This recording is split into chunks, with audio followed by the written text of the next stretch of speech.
very good evening to you all, each one of you. On behalf of the Bangalore Chamber of Industry and Commerce, we welcome each one of you.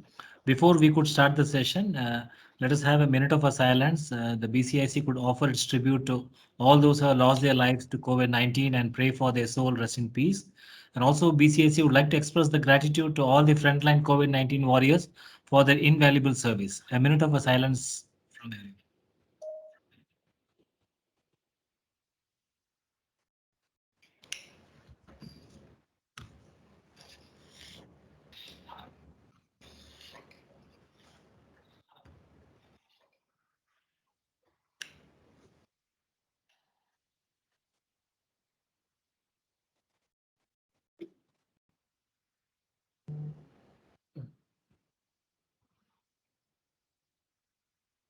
The 2 minutes, and the webinar. Okay.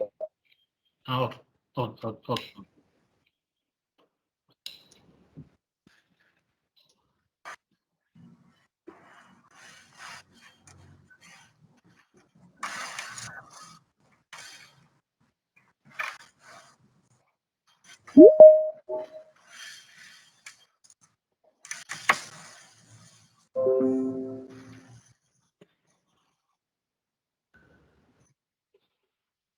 Thank you all for the cooperation. Let us begin this session. Uh, this is the second series of the special talk on organization and professional effectiveness during this difficult time under the Dr. Mr. V. Ashwath Ramaya, the management consultant of Unique Consultants. We would like to especially thank our president, Mr. T.R. Parshuram, who has facilitated this session for the benefit of our members. And we are sure today that the key takeaways of the session will be working with positivity and optimization in the post-lockdown period, and how we are achieving organization and professional effectiveness and enhancing productivity, top line and bottom line, the need of the hourly for partly making up the loss encountered during pandemic, and also developing collective working synergy, team spirit in these testing times. It's going to be really a wonderful session to every one of us, and everyone will have some good thought process to take after the end of the session.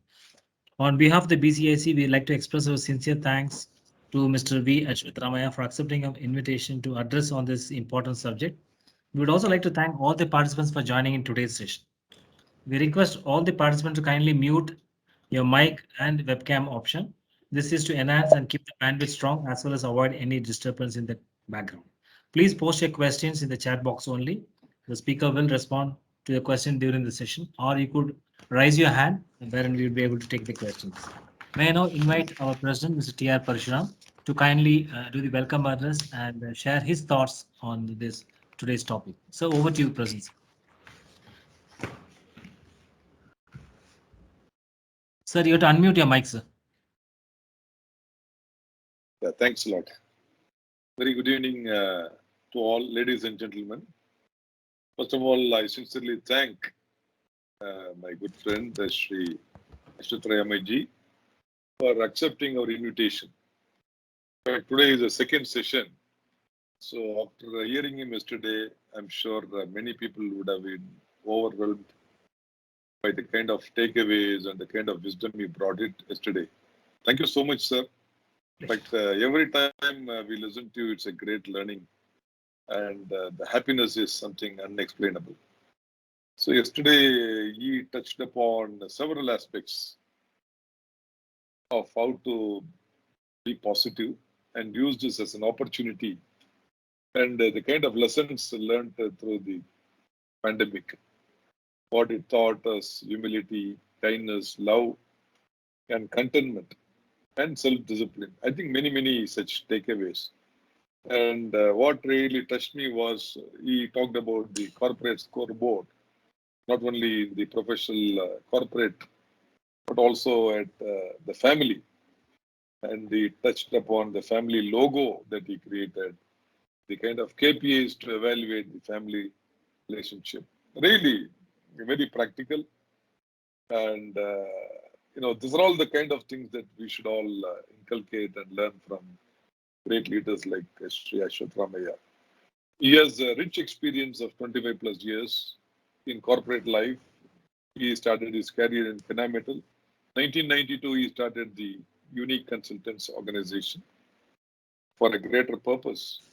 And today he has trained more than 400,000 people at various levels, spanning more than 400 companies, both in India and abroad, in several other countries as well. He has been very frequently invited by all leading organizations to talk on people development, cultural changes, change management, and many themes on motivation, inspiration, and personality development. He has also been practicing yoga for more than 50 years. Probably when I really used to think how he's able to relate so many life problems so easily to people, probably his power of yoga, I think is coming in a big way. But I don't know. But his session, every time I listen to him, has been a mind-boggling session. And he has authored more than 10 books. I think all his books are all like a treasure house, I would say. I would urge all of you, books like Celebration Called Life, Roadmap for Success, Quotable Quotes, Redefining Husband-Wife Relationship, Formula for Success for Students, Art of Parenting. Has also brought out audio CD on stress management, Spice Your Life with Your Spouse, Husband-Wife Relationship, and Formula for Success for Students. He has also brought a video film titled Parivartan with film actors and professionals. The Parivartan, I think Parivartan. If Parivartana. That's right. That's right, sir. Okay. I think he has also conducted several programs in other countries like Hong Kong, Muscat, Qatar, Sharjah, Kuwait, Singapore, Maldives, etc. He's also been teaching yoga, and he's also been involved in a lot of CSR activities supporting the cause of the downtrodden with workshops and enlightening programs as well. So I don't want to take much of your excitement. So I'm sure that you will have a wonderful evening today. And all of you are very lucky, I would say, whoever has joined this program, because it's a kind of one-time experiential learning. And I think meeting himself in itself is a great, happy experience. And I'm sure whatever I said, you'll be able to release at the end of the program. Once again, with this introduction, I once again extend a very hearty welcome to Sri Ashwath Ramaiah. Once again, sir, thank you very much for accepting our invitation. And it's over to you, sir. Thank you. Thank you very much for your kind words. You have been very generous to me always. And it is so nice to talk today on the professional aspects. Yesterday we discussed about the personal and the social aspects of the pandemic and how we need to have a very good lifestyle and develop that positivity, the self-motivation, the optimism, which is very much needed to enhance our immunity power, to have our mental tranquility, and also the emotional stability, coupled with the social empathy, and above all the spiritual identity. Now, these are the aspects. And yesterday was predominantly on the individual front. I normally have two sessions. One is on individual front and the other is on our professional and also on our business front. So today I'll be talking a little bit on business. As you know, everywhere there is a lot of gloom, misery, uncertainty, what we typically called as VUCA nowadays. Volatility, uncertainty, complexity, and ambiguity. These are the characteristics of the present day business. In fact, research shows that the changes which business has seen in the last about 60 years, the changes which have taken place, just the number of changes is more than what might have taken in a few thousands of years. So that is the fastness with which change is happening. And I always say that if you want to be at the back of the world, you need not go to the back of the world. We can stay wherever we are and the whole world will go in front of us and we will remain back. So such is the heavy competition, hectic activities, which is very good. But only thing is we should ensure that in the process, we don't get burnt out and we don't get stressed or tensed, which we need to maintain our cool and calm and be tremendously active outside. Coming to the organizations, it is extremely important that we maintain the positivism in these difficult times. In fact, if you see the history of many of the organizations, They have come out of the best capabilities only when the organization was in severe problems. Like they say, the dawn is before the darkest hour. Before the sun rises, you will find the darkest hour which takes place. Which means if there is something wrong going on in a very severe, it's a very clear indication that something good is going to happen. After all, anything which goes up has to come down, and therefore anything which is down has to go up. So it is the spirit or the tone or the attitude which we need to imbibe in the organizational culture to ensure that people are motivated, employees are motivated, and above all the customers are kept happy. Two people to be taken care of in this difficult situation are one is customers, the other is the employees. And out of this again, the customers will not love our company if the employees do not love our company. Suppose we give too much of stress only to the customers, you will find when we ignore the employees, you will find in one way or the other, the employees will reflect the wrong culture to the customers in their interactions. In fact, the other day I was talking to a group of industrialists. What do you think is the difference between the image and reputation of a company? We use both these words. We use the words image of the company. We also use the reputation. What is the difference between these two? Image is what we want the organization to be seen by others. What the organization wants to believe by others is called the image. But reputation is what then? Reputation is just what the organization is. It is the true character of the organization. I'll give an example. In fact, I've got a YouTube video on this. Suppose we are going in a road in a four-wheeler and we find a very nice hoarding about an organization, its product, its services, and lot of good things have been written. We are number one in the world, this, that, and all those things. So we definitely form an image on the company, looking at the awards and rewards which they have taken, which has been projected there. So the image is very high. Suppose you feel, okay, when such a great company is there, let me just try to find out, I got a requirement, and you make a call to that company. And imagine for nearly 10 phone calls, 10 rings, nobody rings. Nobody picks up the call, and somebody takes and in a very casual and in a very dull way, they try to answer you. They don't give you any respect. You will find that is reputation. Reputation is reality. Image is made up. So it is very important that an organization has to really project its image but retain its reputation. Reputation is like the what I should say foundation over which the superstructure of image has to be built. We have seen any number of organizations who have built very high images but very poor reputation, and they have just burst out like the bubbles of water. At the same time, we have seen organizations which are very high reputation they have got. Their product quality is good, their deliveries are nice, the customer interactions are good, their innovations is very good, R&D is in place, but their visibility is very poor because they have not built an image.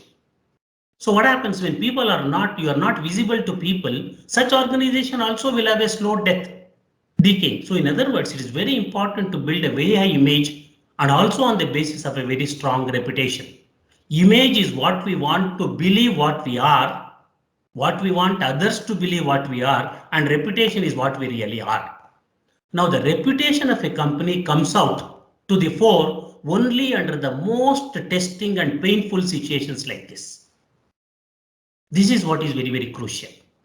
Even in such a pandemic time, if we can retain our optimistic tendency and our pragmatism, our futuristic, we can convert into an opportunity to some extent, although it looks too simplistic. I always tell a small story. There was in an economic depression time, a person was going to a lot of companies for a job. So everywhere the companies are telling there is no money, there is no job, they used to send him out. And to ensure that people don't even come to the companies started putting a board, no vacancy, so that nobody even need to even get into the company.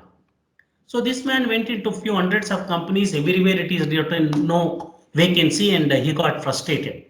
But within about a few months, in the same place, this person became a very rich fellow by putting up a small industry. How? Now definitely there is a great demand for the boards, no vacancy. So he started making a company which writes the boards as no vacancy. So definitely the boards have no vacancy has a demand. It all depends on how we look at it. Like I say, the srishti outside depends upon the drishti inside. The problem is not the problem. The way we look at the problem is the problem. So we need to retain a very high level of optimism, although it's very difficult. Things are very depressive, highly uncertain, very, very stressful. I fully understand the practicality. But if the spirit is lost, everything is lost. Now, someone asked me, sir, all that is fine. Can you tell me this optimism or positivism, what you say? How do we remember it? I told in these difficult situations, remember the thumb. Now, they asked me, what do you mean by thumb? Now, that is what is needed in the present days. For example, suppose I hit something like this, there is not much power. But if there is a thumb inside, there is a tremendous power. So thumb represents the positivism and the optimism which we need to develop. With that, the entire organization gets the power to tide over the situation and also become more effective and creative. Second, when you keep the thumb like this, for example, all the four fingers are looking like this, whereas the thumb always looks in a different direction. Which means under the most testing circumstances like this, we will be forced to look differently. When things are going well, nobody much bothers about progressive thinking or kaizens or improvements because everything is going on well. But when things become difficult, we start looking in a different way, in a lateral thinking, a divergent thinking, an out of box. So that is how the thumb represents the creativity and looking differently to develop a different outlook for business in the present situations. Third, for example, see, one finger to touch the other finger other than the thumb is very difficult, whereas the thumb can touch all the fingers, which only means the optimism and positivism represented by the thumb should not be restricted to one or two. It should be restricted to all the departments, all the functions. Every employee should develop that positivism and optimism. Then things will start working. Now, whenever you write a document, say it's a rent agreement or a sale agreement, what gets the authenticity? Ultimately, it's your fingerprint. To get a passport, you get a fingerprint. To get a visa, you put a fingerprint. Which means this is the most inevitable aspect which gives you the authenticity for what it is. Similarly, the optimism and positivism is the one which decides the ultimate destiny of an organization. I always say that optimism decides the chemistry of the people and the chemistry of the employees decide the destiny of the organizations. That's why we need to build an exemplary organization, exemplary culture, especially in these situations. For example, one finger to touch the other finger is very difficult. Suppose a person doesn't have a thumb, he cannot do any job. Similar, which means it is the most inevitable thing in the organization. So the easiest way to remember the positivism and the optimism as a concept is to keep on looking at the thumb and understand what are the lessons it is going to teach us. Now, as I was telling, in these present situations, what are the main things which we need to take care? I have written a few points. Through a slide, I will try to explain. Meghna, we can put 10th slide, or you can put the from the beginning itself. Because I think with the slides, the things will be a little more clearer and easier, and picture is cause value.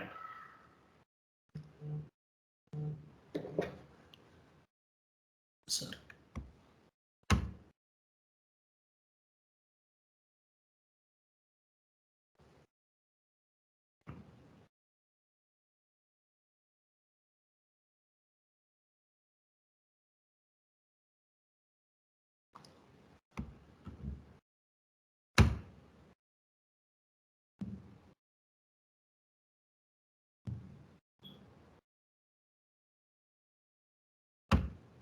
Mr. Prithvi, hello, sir, please give access to Meghana Anumesh.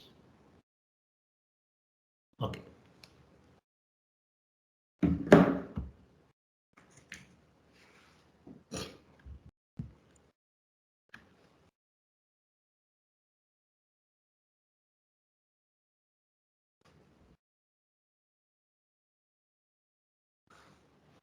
Prithvi, you're able to? Yeah, now, yes, Sir, she can listen, sir. Yeah, it's coming. So as I was telling, the most two important agencies which we need to take care is, I can go to that thumb, which is serial number 5. You can start from the beginning, yes.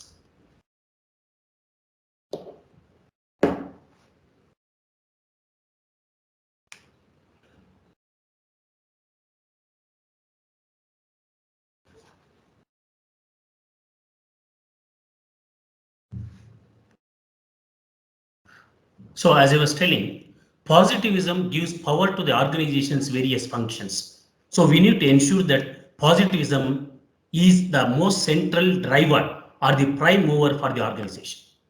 Positivism makes the employees to think differently, like the thumb is in a different direction than others. Every employee should develop positivism, like every finger can easily touch the thumb. Even one person can create a problem in an organization, like in the case of Corona. I always tell, whether it's an organization Corona, I tell a story always. About 20 people were going in a boat, and one person started taking a drill and started drilling the boat. So the neighboring people asked, "Why are you drilling the boat?" He says, "Look, I am not troubling you where you are sitting. I am only drilling where I am sitting. Why are you bothered?" Now we need to understand that if he drills the boat and water gushes, not only he will sink, the entire, all the 20 people will sink. Same thing happens with Corona. One person doesn't follow the government advisories, he can spread it to thousands of people. Same thing happens in an organization culture as well. You will find few people or one person who doesn't get aligned to the organization's mission, vision, values can corrupt and contaminate a number of people and start a lot of rebellious activities within the organization. So we need to ensure that the critical mass is towards the organization's prosperity.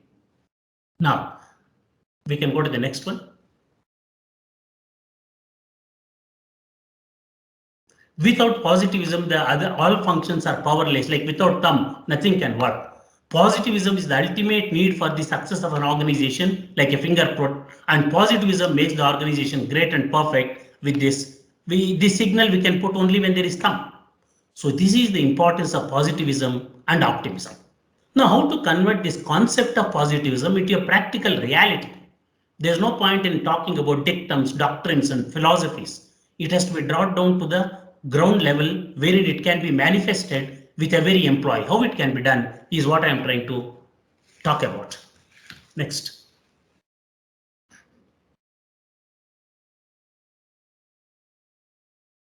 After all, what do the employees ask?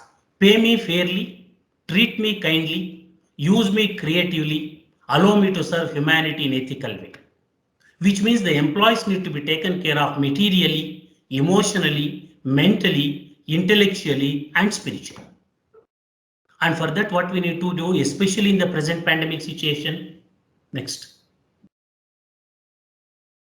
After all, management itself is managing men tactful. T is tactful.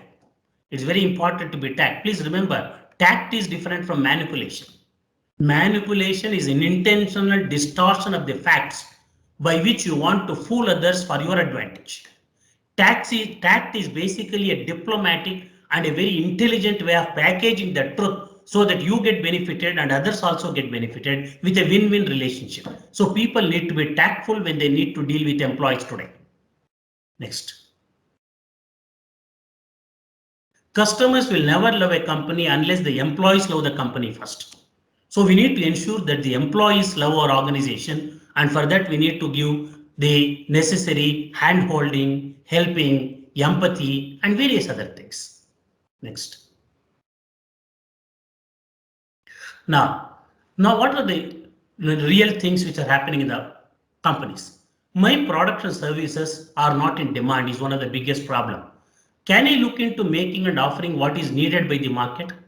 Although euphorically it may look very nice, it may not be possible. Let us try to see what changes we need to make in our processes, products, services, so that we give what is needed by the market. Like for example, even in the pandemic, the ventilators were in great demand, the masks were in great demand. So it is important for us to identify whether something like that is possible. Many of my workers have gone off to native places, but they will definitely come back. So let me retain the few workers whom I have. Especially the smaller the organization, the more manpower oriented organizations are having more severe problem on this front. My firm is not working to the full capacity. Agreed. But let us think to the full capacity. Agreed. There is a dearth in the orders. There is a very big problem in the WIP, but we should not lose hopes on that. People do not have or want to spend money. Agreed. But let us retain that enthusiasm because it is going to, economy is gloom, but it will definitely boom. After all, nothing is permanent in this world. This also shall pass off. There's nothing, absolutely, there is nothing permanent. So just we need to pass through this phase with lot of emotional stability and some tactical approaches and a strategic thinking, and very good days are ahead, obviously. I should have saved lot of money earlier. I spent too much. Fine, agreed, maybe possibly, but past is past. Like I have written, past gets us tears, future gets us fears, present gets us cheers. So let us live in present and see what best can be done. In fact, one person came to me in one of the program. So I always think of the past. I always worried about the future. What should I do? In our ruminating on the past and in our forecasting for the future, we forget to live in the present.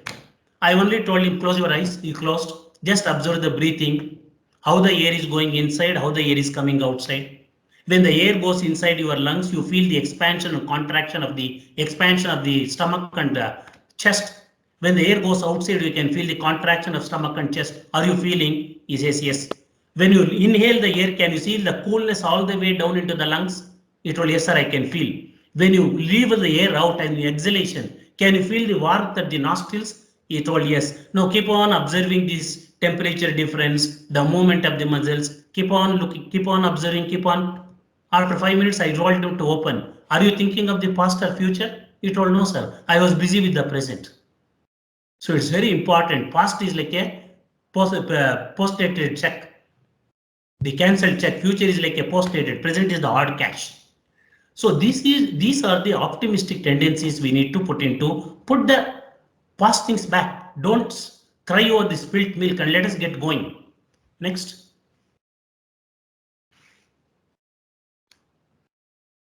I think we can go to the next slide.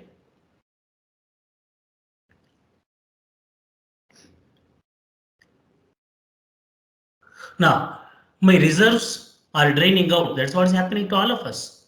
But let us see how best we can come over of it. And if we lose the optimism and positivism, everything is lost.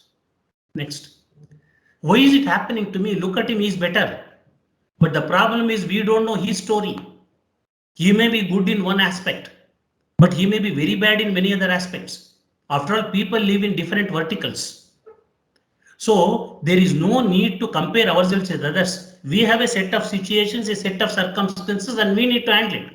Whether it's fund management or manpower management or inventory management or development of a new product or a new design, we need to restrict ourselves. The more you compare with others, well, you can learn from others, but the moment you compare, you feel somebody is better than you in some way or the other. That is how the world is made up of. There's nothing called as equality in the world. There is only equitability. Equality is the arithmetic average. Equitability is based on the situations and deservedness we get what we want. So let us not try to compare with others and feel ourselves low and have a self-pity. That can be very, very dangerous. Next. Let me check with all my colleagues. This is a very important point. See, you ring up in the morning to one person, how are things? Oh, he says, I'm totally sunk, everything has gone, this one is over. You telephone to another person. Now he says, my God, I have closed almost the factory. You talk to the third person, he says, I have reached the dead end. You talk to 4 people like this, you will find that all your, what I should say, enthusiasm goes off. So be very careful to whom you are speaking to. That's why very nicely it is told, tell me who are your friends, I will tell you who you are. So in my opinion, we should not get into discussing with people who are very pessimistic, cynical. Practical, yes. Pragmatic, yes. But not with people who create fears, who spread negativity. That is what is going to happen. After all, anything in this world is created twice, first mentally and then physically. So if you mentally get washed out by these type of people, you will convert into your physical reality at a later point of time. So it is very important to choose our friends, what type of friends, what type of acquaintances we have. We should have the positive ones, reasonably practical also. Things are definitely bad, nobody says no, but then we should not get into the habit of encouraging the people who what I call it as add the salt to the injury. Please avoid such people. They can be very, very dangerous, cynical, pessimistic, futuristic, doomsayers. We need to avoid at this point of time. Next. I am afraid how the future will be. Let us create a bright future. Futures are created. Like very nicely, it was told that I don't know how the future of my generation will be. Somebody told, no worry, you create the present generation to face the future. This is what is very, very crucial. Next. I am feeling very anxious and stressed. But let us understand the best capabilities of people have come in the most stress and anxious states only, not in the status quo and comfort zones. So long as you're in comfort zone, the mind wants comfort always. It wants continuity. So in this anxious time, can we do something better? In fact, people tell we had no work at all in the pandemic time. Great, always. But I was having much more work than the normal time because I create work. I write books, I make CDs, I talk to friends, I consult, I learn, I read. In the pandemic time itself, I have conducted about 280 webinars like this. I have written approximately 1,800 pages of writing in the pandemic. I have connected with all my friends because what else we can do, for example? An idle mind is a devil's workshop. If we don't allow good thoughts to get into our mind, only cobwebs will start getting into. So it's very crucial for us to keep our mind very productive, constructive, and pragmatic by a lot of talking to people or being with optimistic friends. Next. Yeah, there is nobody to help me. There are two people who can help us. One is yourself and the other is God. And there is no problem in the world which cannot be handled by both of you. God is ready. The question is, are you ready? Is the question. So we have to ensure that we somehow pass off with God's grace. Then a lot of good things are going to happen. Next.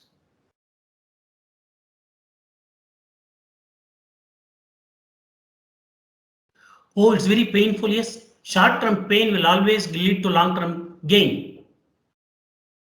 See, the delivery time, mother will experience so much pain. But why does she go through the pain? Because she knows the moment the child is born, for the rest of the life, there is a beautiful child in front. We say that flyovers, when they put them, it is so inconvenient in the roads for traveling, agreed. But when the flyover is made, how nice it will be. So we need to look at the long-term vision and try to take the short-term pains. No, short-term pain will give you long-term gain. Short-term gains will give you long-term pain. We need to look at things in a philosophical way like that. Next. I am experiencing frustration. Very shortly, we will be fascination. See, we live on fantasies, and the fantasies become realities, provided you believe in what you really think about it. I call it the BRTP.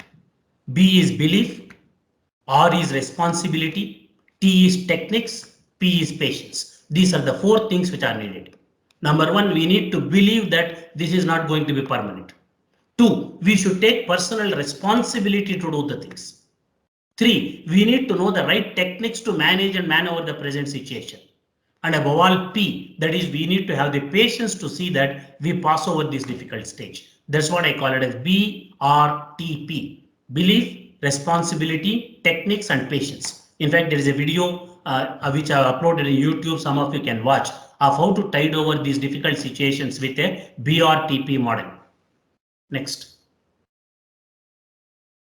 I feel exhaustion. Very shortly it will get converted to excitements. You can put the whole thing. Wrinkles on my face will become dimples. I am doomed. Economy will bloom. Is it the end of the road? No, it is just a bend in the road. A bend in the road is not the end of the road. So he or she is better than me, of course, but you are definitely better than many others. It is a continuum. Always somebody will be better than you in all aspects, either looks or economy or profits or bottom line, top line, ROI or market caps, etc. It's bound to be there. And some you will be better than somebody, somebody will be better than you. That is how the nature of things are, and that is how the world is made up of. Next.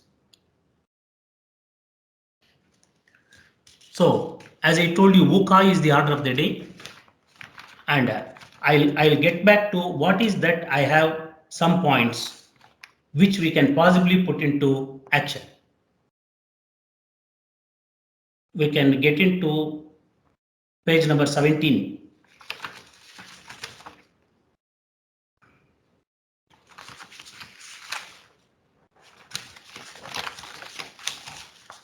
A few things which I can suggest. See, the point is, no one can give you solutions in these distressing times. All that people can give you, they can give you a little new insight, some value addition. Your problem needs to be solved by you, my problem needs to be solved by me. That is the bottom line. But what we can do to help each other is, you can teach me some things out of your experience, I can tell a few things out of my experience, and if both of us can try to synergize, something good can come out. So my suggestion would be that please form for the present time a focus group which can handle the present situations, who can take immediate decisions, maybe on sales or profits or inventories or manpower, etc. So that is the first thing which we can think of at an organization level to form a group.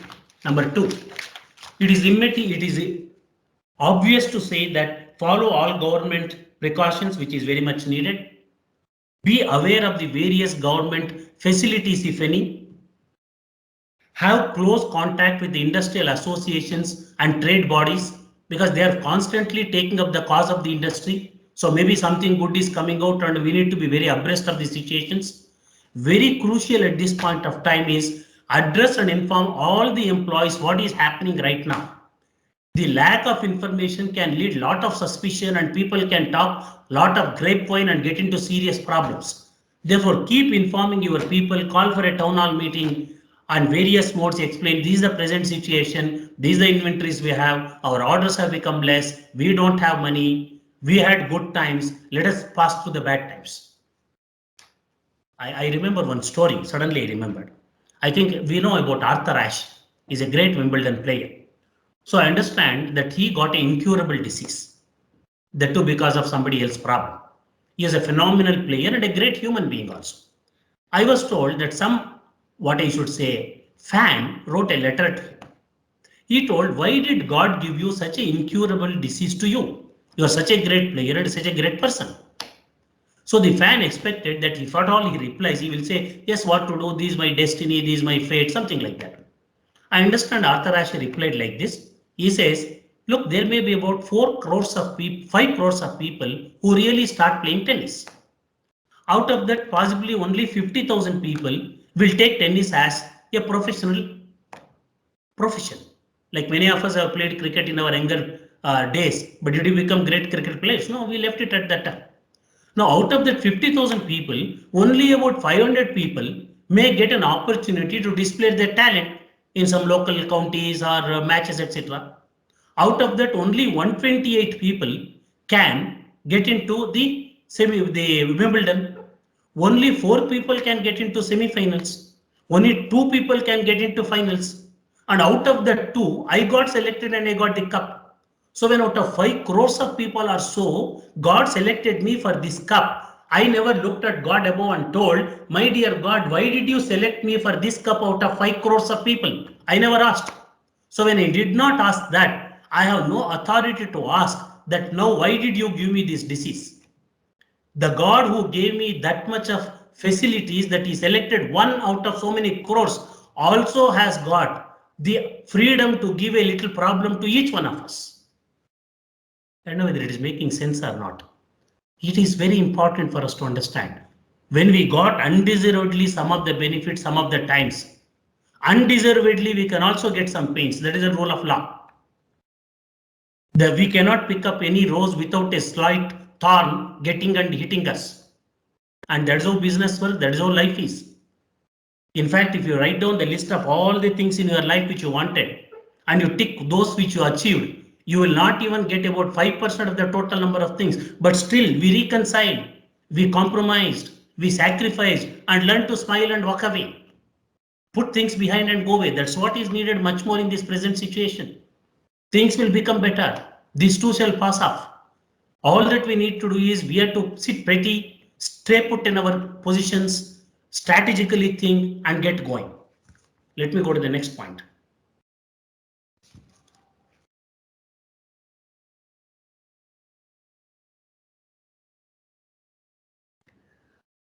We can go to the next. So in between, I remember something and I keep telling anecdotes or stories. The most important thing, in my opinion, is what is that in my company with the least effort, I can convert the material services into money. That is the need of the hour.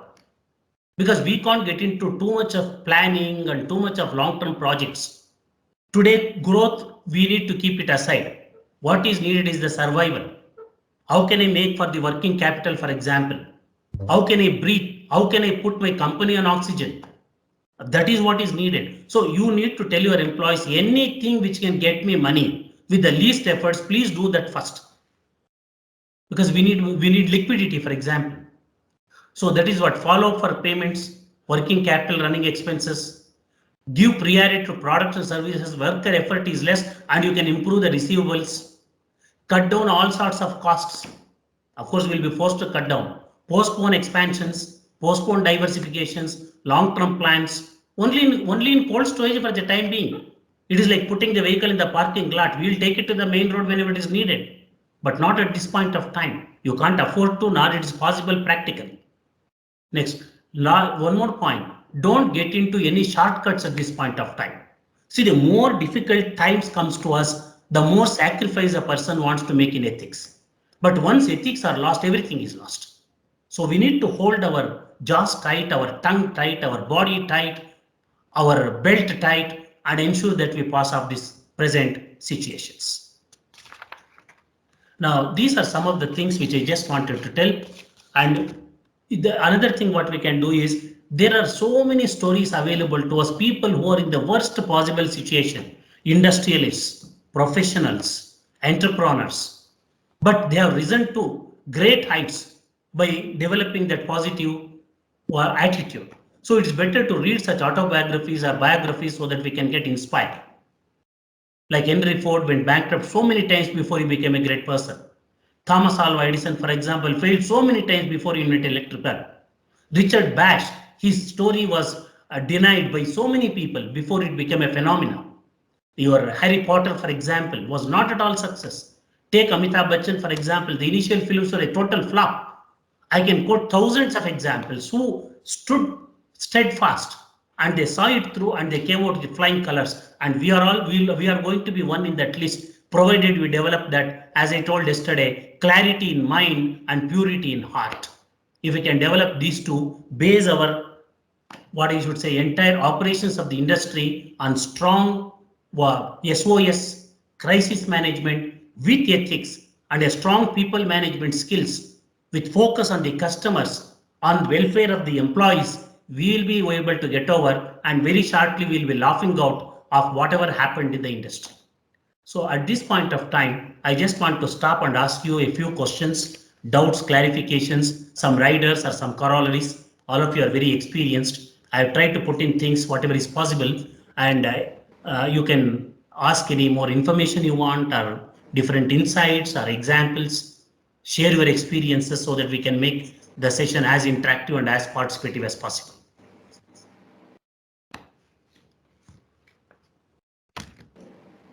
I think somebody should start.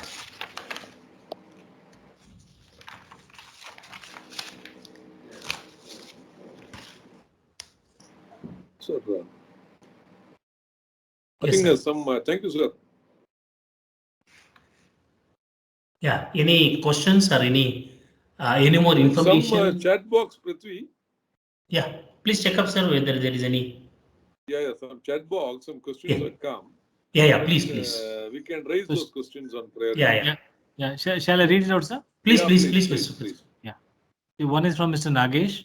Mm. Choosing positive and optimist people in an organization could be subjective.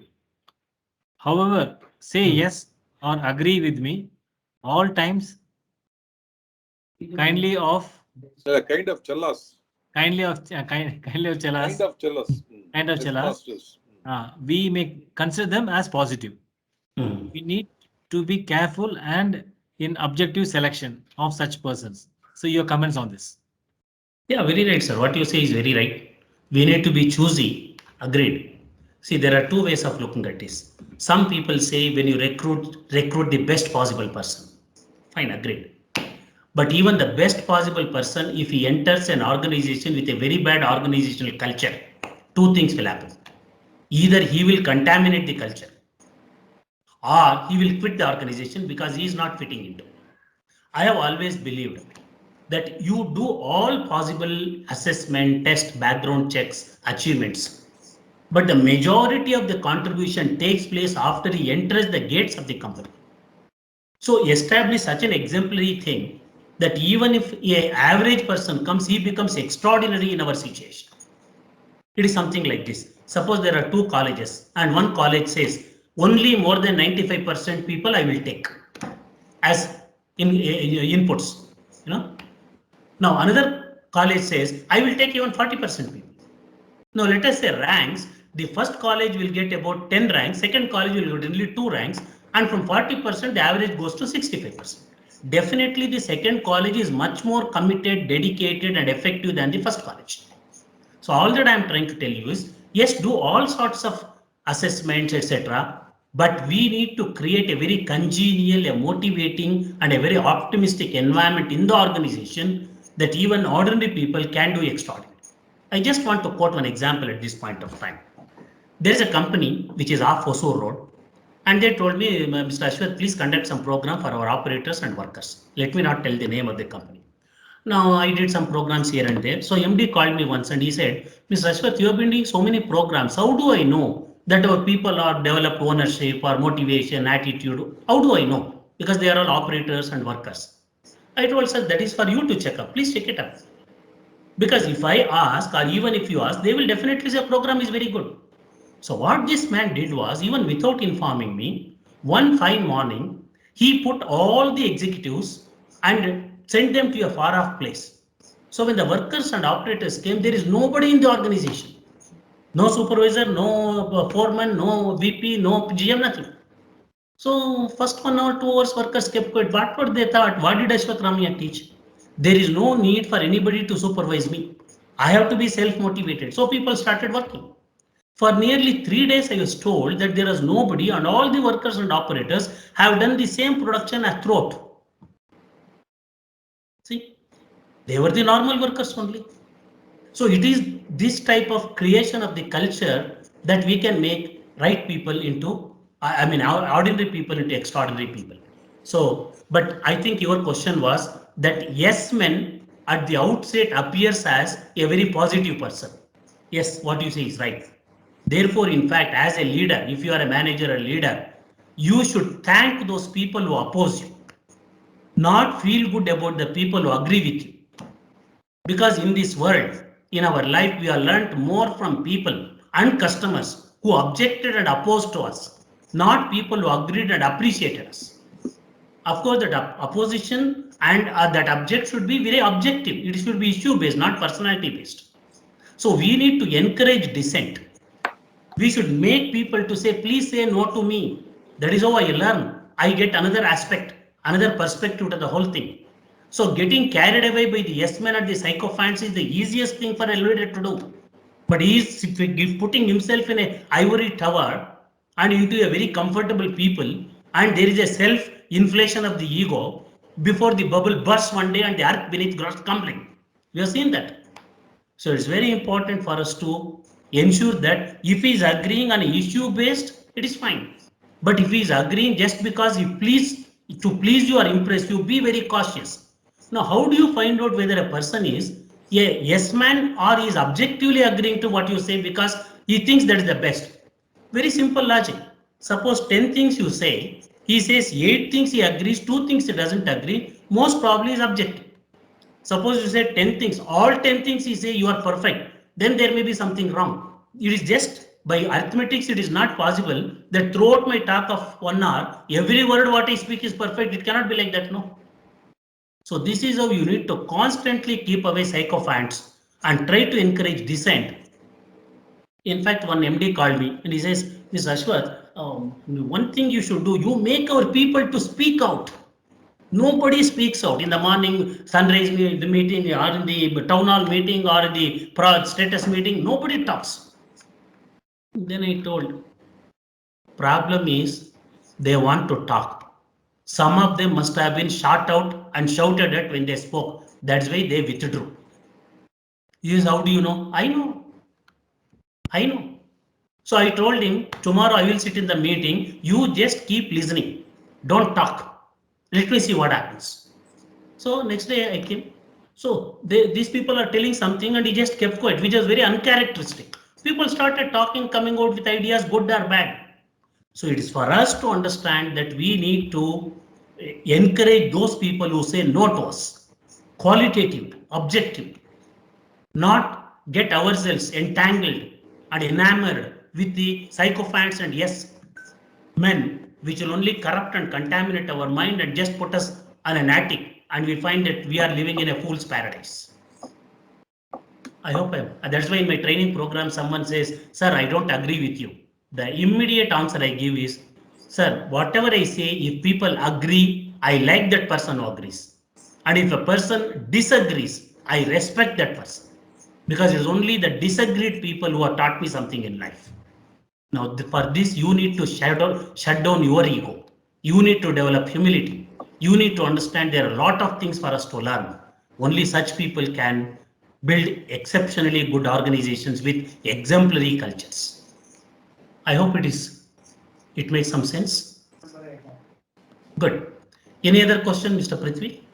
So there is one pertaining to one particular organization. Yes. It says that Taj Hotel recruits people from rural areas. Yeah. And avoid selecting cream from the campus selection. Yeah. And this work for all the organizations, sir? Not necessarily, in my opinion. It's very good, no doubt about it. See, this is a question of loyalty versus competence. Loyalty, your dedication, your ownership, values are in the right part of the brain. Your technical competence and your analytical approaches, your quality maintenance, etc., is the left part of the brain. In fact, let me explain this. Yesterday also I touched at a personal level. Let me touch it at the organization level. Again, can you put that right and left brain? It's a very, very interesting one. And that is also my favorite. That is slide number 3 and 4. So you will find the rural people whom we are referring to will be, with due respects, predominantly a little right brain oriented. People who are at the cream, what you say, predominantly they'll be left brain oriented. You can see this chart, which makes things clear. Yeah, you can put the whole thing.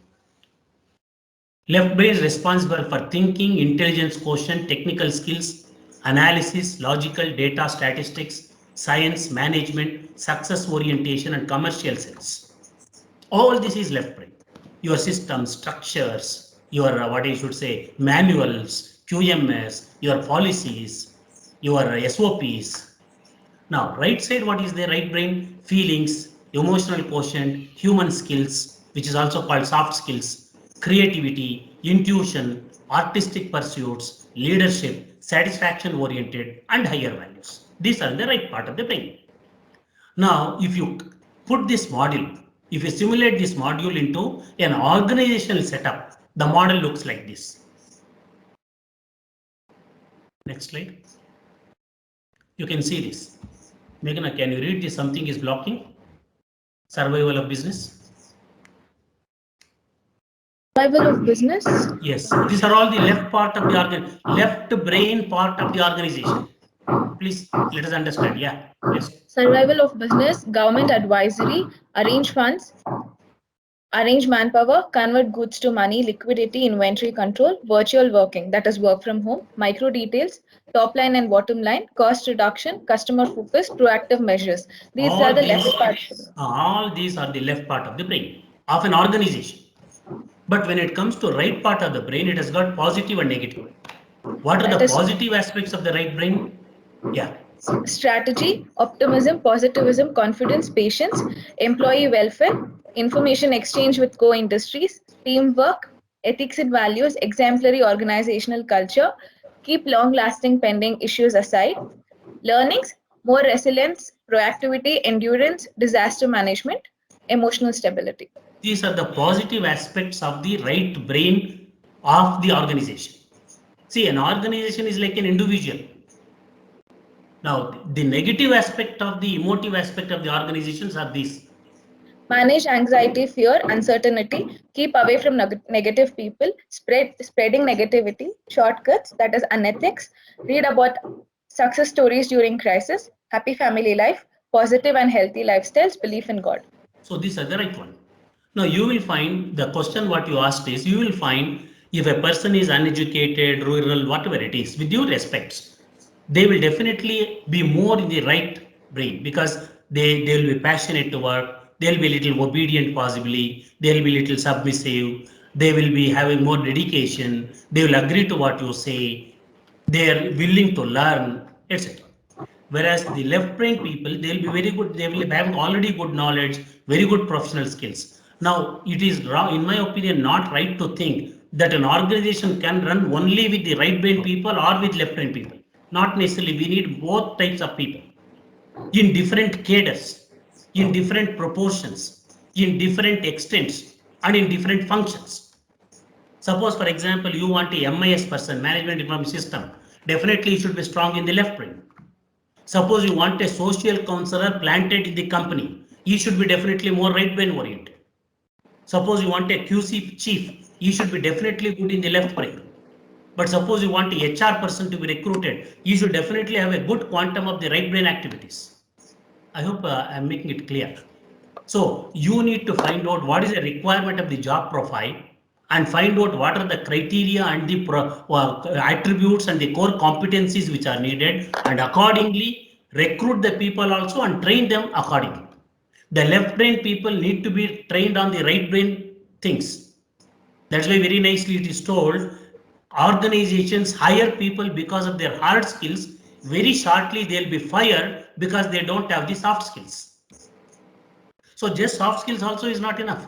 Suppose you're a very good person, very ethical, but you're not competent in work, you're not knowledgeable, you don't have the specific domain specific knowledge. How will you come out with the products and services? So that's why they say lead from the right, manage from the left. Leadership works on the system, management works with the system. A leader formulates, a manager conforms. So we need both type of people for an organization depending on the profile, the requirement of the function.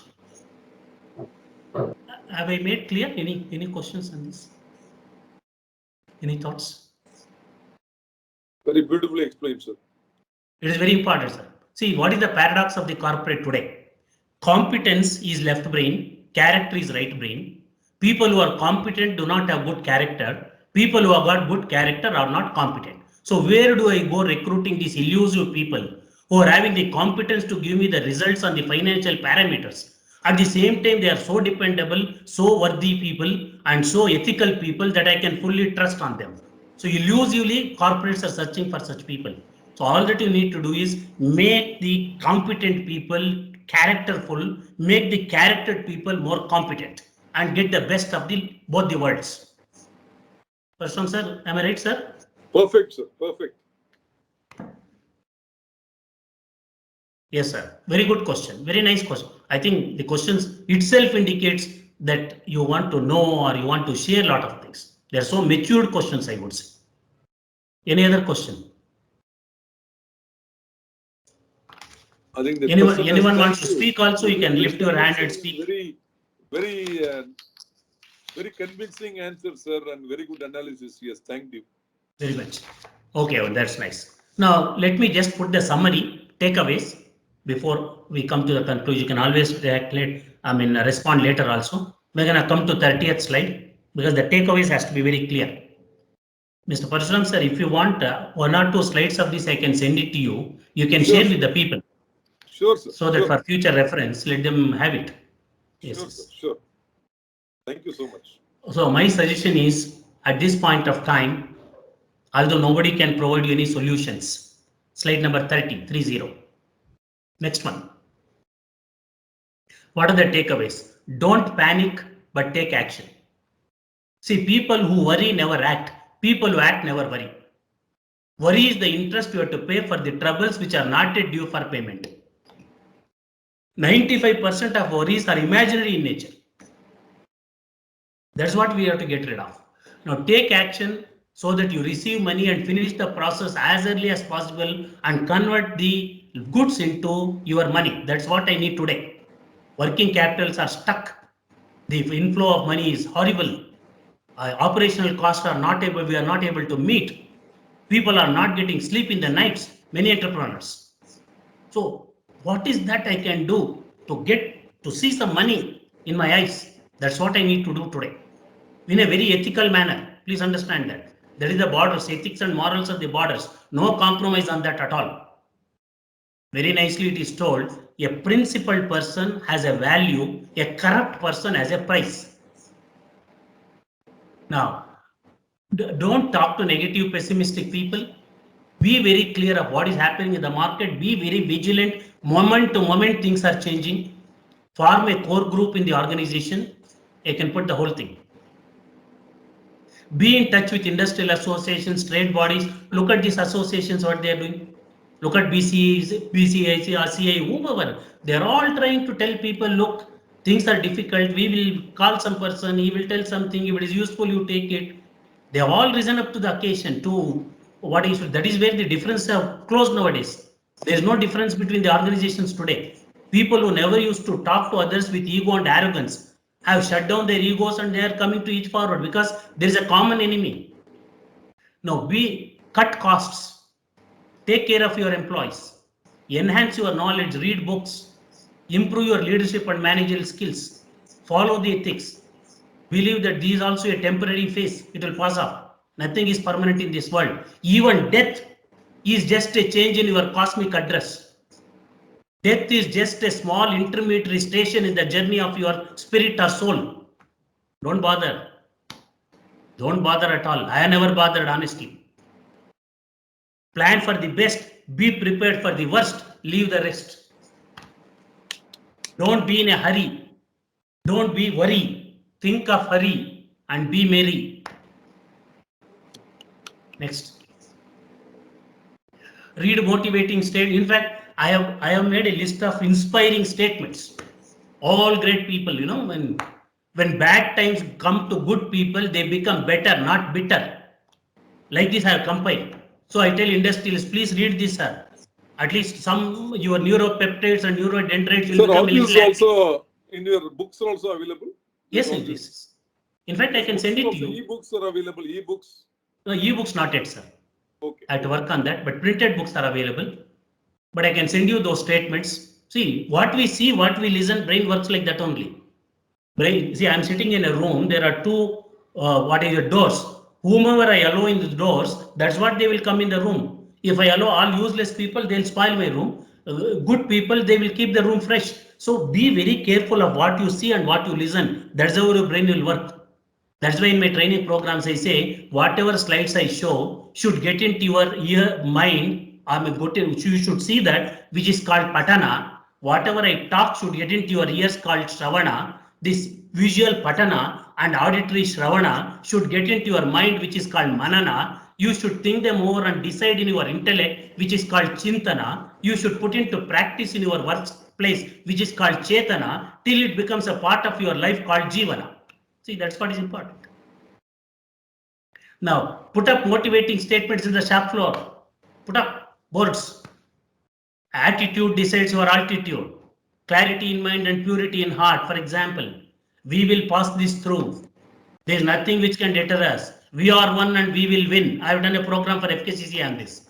So, all these things, when people keep on saying, some improvement will be there. Then discourage gossips and rumors. Please, this is the breeding ground for all those things. No grapevine. Communicate constantly with the employees. Maintain honesty and integrity. What is honesty? Speaking truth. What is integrity? Maintaining commitments. And what is the biggest benefit of speaking the truth? You need not remember what you have spoken.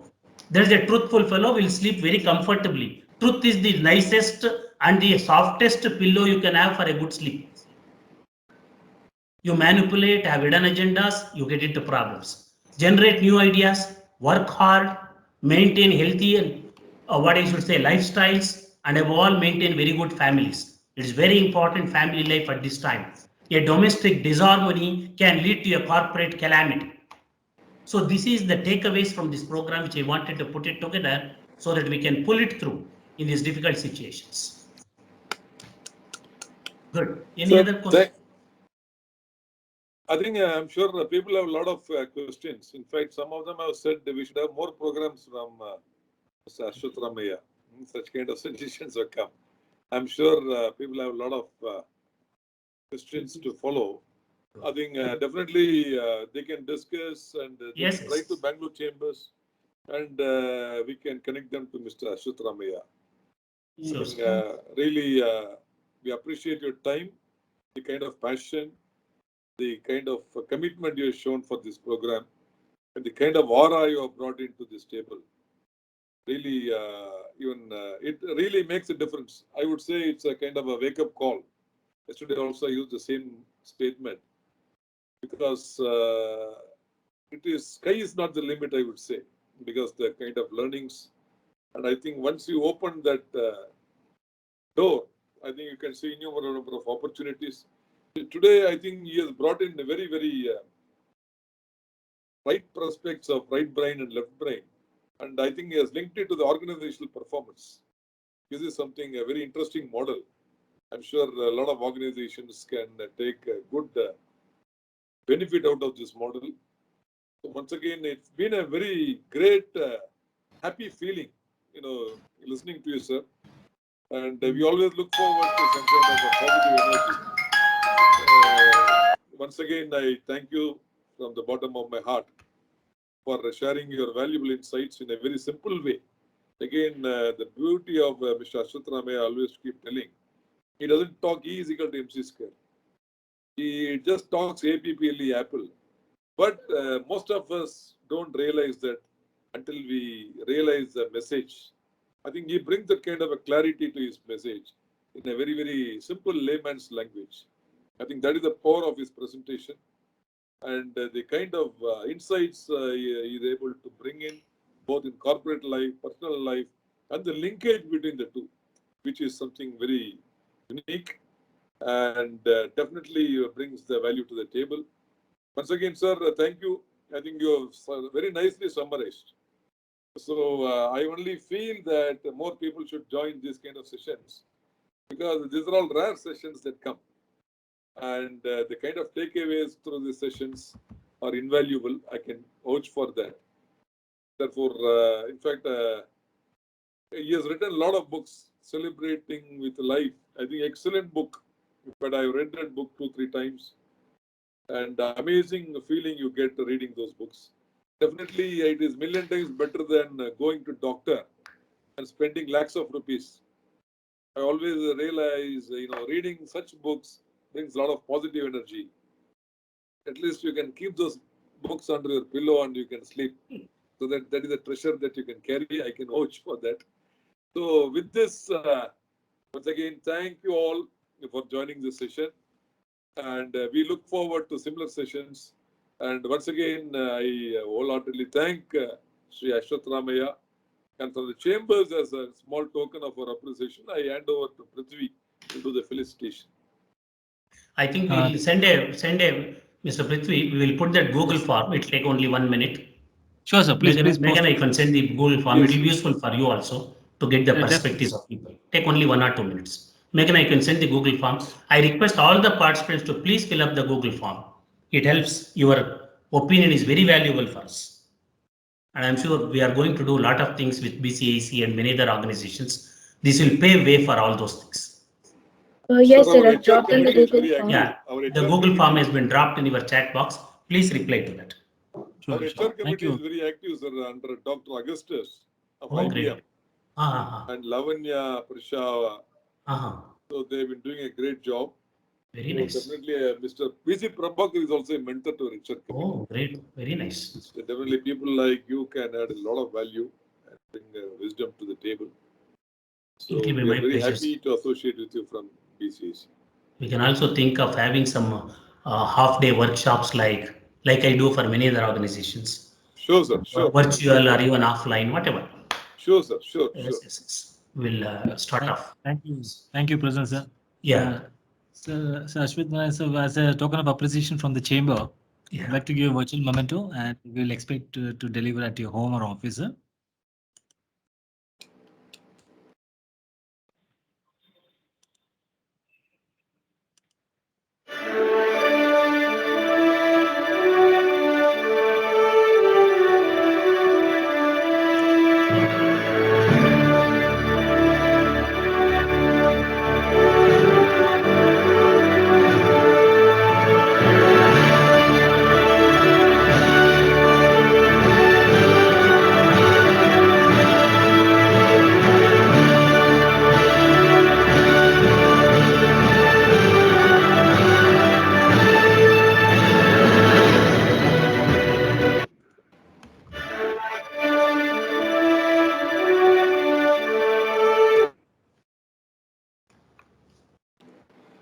So Can with you this, have a photograph with Mr. Ashwat Ramaiah? Can you all turn the camera on?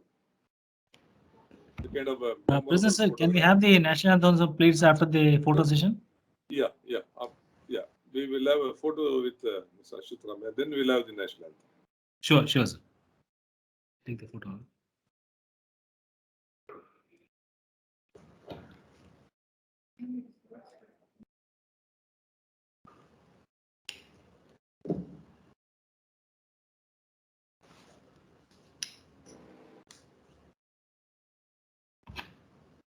Prithvi, you should also come. Where are you?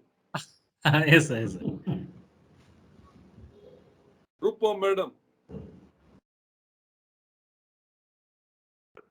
Nandita. The BCAC staff should come first. No, you should set example.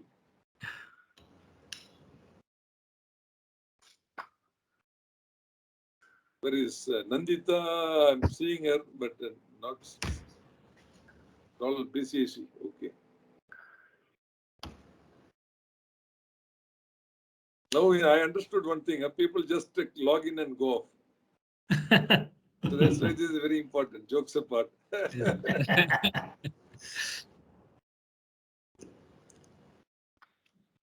President, sir, shall we have the national anthem played? Are you taking the picture? Yeah, it's taken, I sir. will take it. Yeah, we are taken. Taken, no? Yes. Sir. okay, Thank you, Okay. sir. So before we conclude, sir, we'll have the national anthem, please. Sure. sure.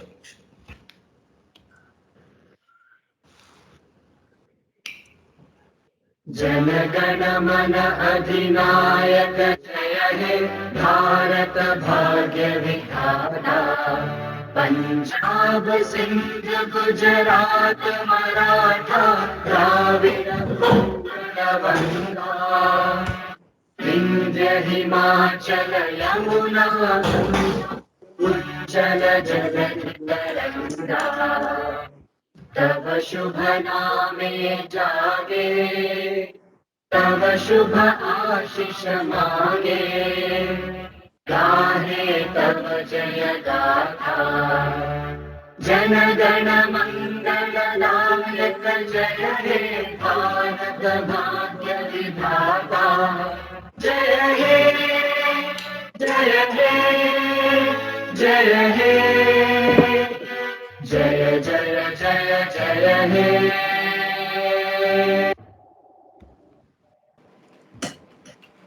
Thank you all once again. Thank you, sir. Thank you very much. So, thank you very much. Thank you also. Thank you. Thank you very much. Thank you very much.